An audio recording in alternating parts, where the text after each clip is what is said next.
Penjabat Gubernur Aceh Dr. Haji Safrizal ZAMSI mengajak perempuan Aceh untuk lebih aktif memahami politik dan demokrasi, terutama dalam menentukan arah pembangunan daerah.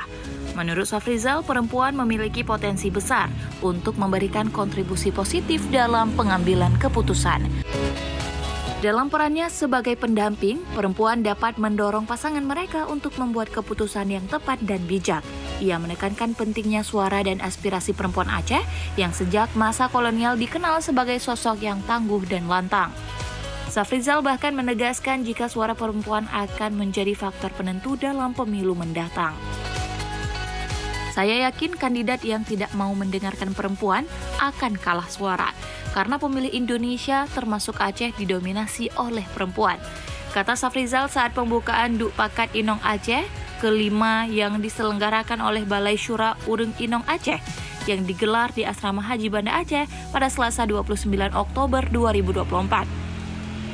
Acara itu mengangkat tema mendorong peningkatan agensi dan partisipasi bermakna perempuan Aceh dalam kepemimpinan baru Aceh dan Indonesia. Lebih lanjut, Safrizal mengingatkan perempuan Aceh untuk tidak ketinggalan teknologi. Perempuan Aceh jangan ketinggalan teknologi, jangan ketinggalan dalam menghadapi era kekinian. Ya, prinsip harus teguh, bicara lantang tapi sopan, tapi mampu adaptif menghadapi masa depan.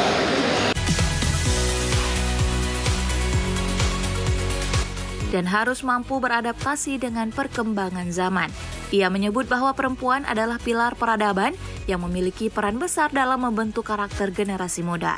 Safrizal berpesan agar perempuan tetap menjunjung tinggi kesopanan dan ketangguhan tanpa kehilangan kelembutan, menghindari kekasaran, dan tetap berkomunikasi secara santun. Jangan ragu untuk menyuarakan aspirasi dan ikut berperan dalam pembangunan Aceh, ujarnya.